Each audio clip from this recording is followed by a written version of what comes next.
Hello, citizens of Geekville. This is Seth, a.k.a. Xandrax, the mayor of Geekville, and your host of Geekville Radio, coming at you with a look at Maul, Shadow Lord, Episode 9, Strange Allies.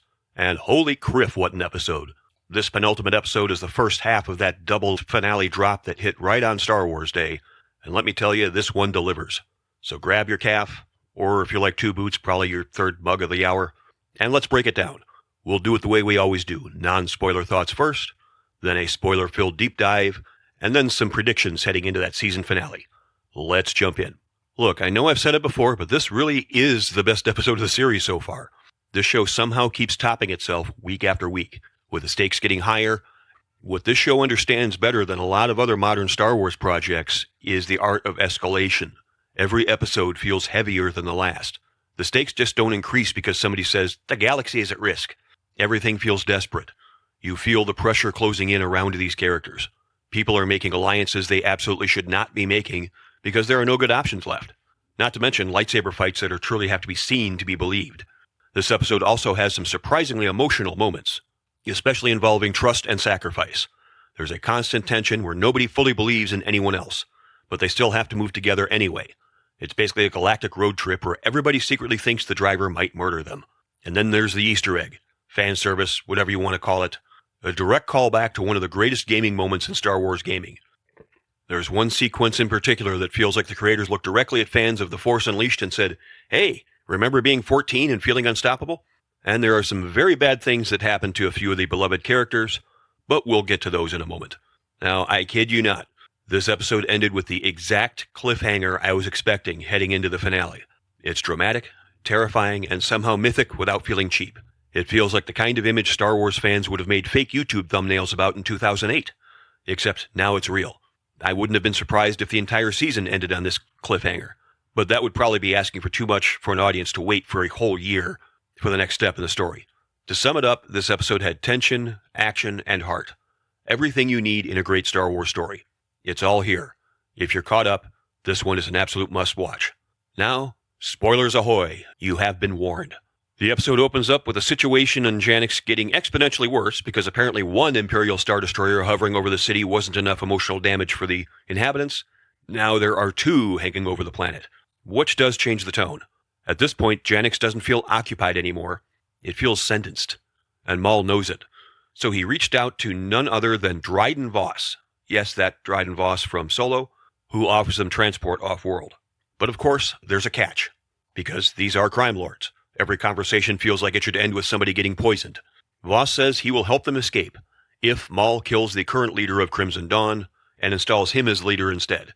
Again, crime lord dealings. Corporate restructuring, but with lightsabers. Exactly the kind of deal that screams, this will definitely come back to bite everyone later. Maul then reaches out through the Force and sends Devon a vision of a statue of a woman with a spear and a shield.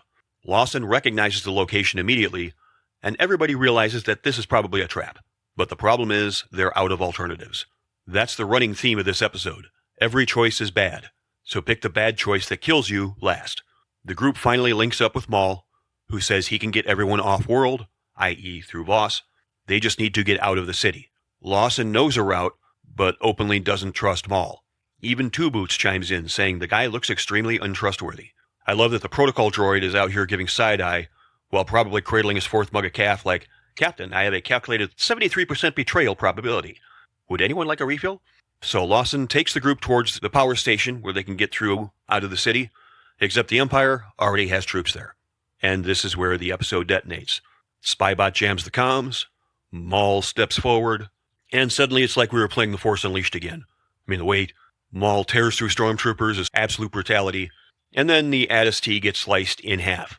Not damaged, not disabled, cut in half. Like somebody opened a mechanical tuna can. And what makes it work is that Maul fights like somebody fueled entirely by hatred and bad memories. Vader fights like inevitability. Maul fights like a car crash. The group escapes underground, which immediately turns the episode into survival horror. The Inquisitors tracking them through the tunnels felt very reminiscent of the Jedi Survivor video game. Tight corridors, flickering light, constant pursuit. And the Inquisitors in the show continue to be genuinely intimidating. Then the group reaches the end of the tunnels and find a toxic waste dump, where the only way across is a single skiff that can hold just two at a time, and it's too far for a force jump. Classic Star Wars. The galaxy has endless fascism, laser swords, hyperspace travel, and OSHA violations on every single planet. And naturally, the Inquisitors arrive before everyone else crosses, because Star Wars timing runs on Murphy's Law. But it does result in another too awesome to describe lightsaber duel. I'm just going to put the screen cap right here. The whole sequence ruled. Absolute chaos, blades everywhere, troopers firing in the dark, characters splitting apart, Maul taunting Merrick by calling him a pawn for Sidious, because Maul understands better than anyone what Sidious does to people. In a way, Maul sees himself in the Inquisitors. And then Spybot gets hit by a saber while helping operate the skiff. And honestly, that death hit a little harder than I expected. Which is ridiculous because we're talking about a robot named Spybot. But this show has done a good job making these side characters matter. I mean, who doesn't like the pirate droid that snickers and enjoys being evil?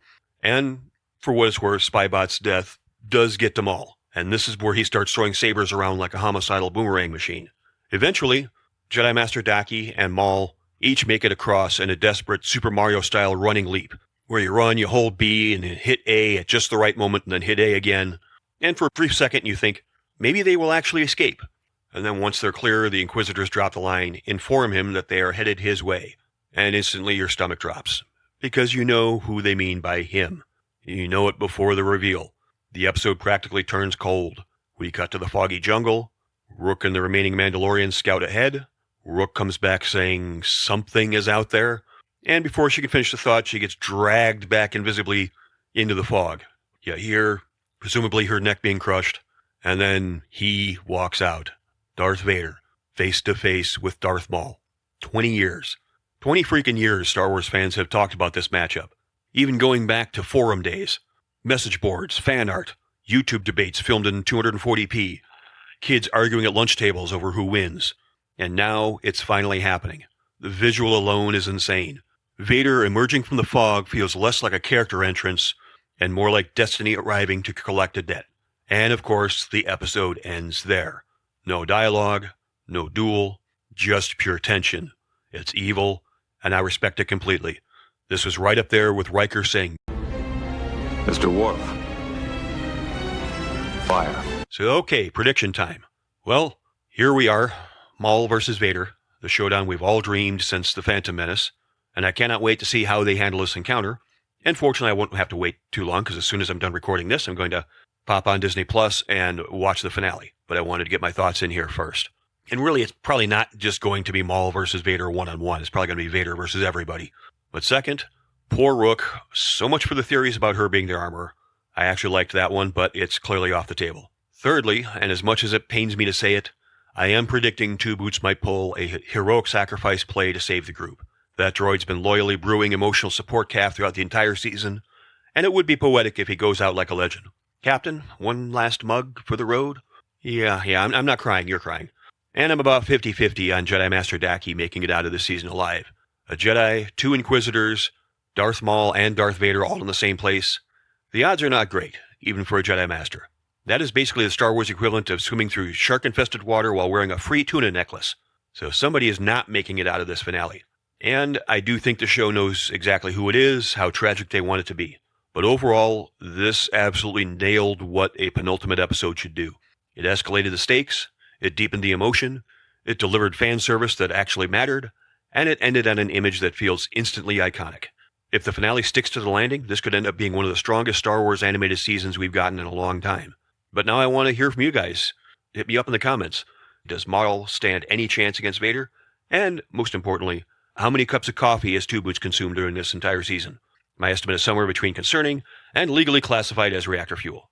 If you enjoyed the video, drop a like, subscribe. I'll see you all after the finale right here. In the meantime, I'm shutting down the power, and we will see you in the next episode.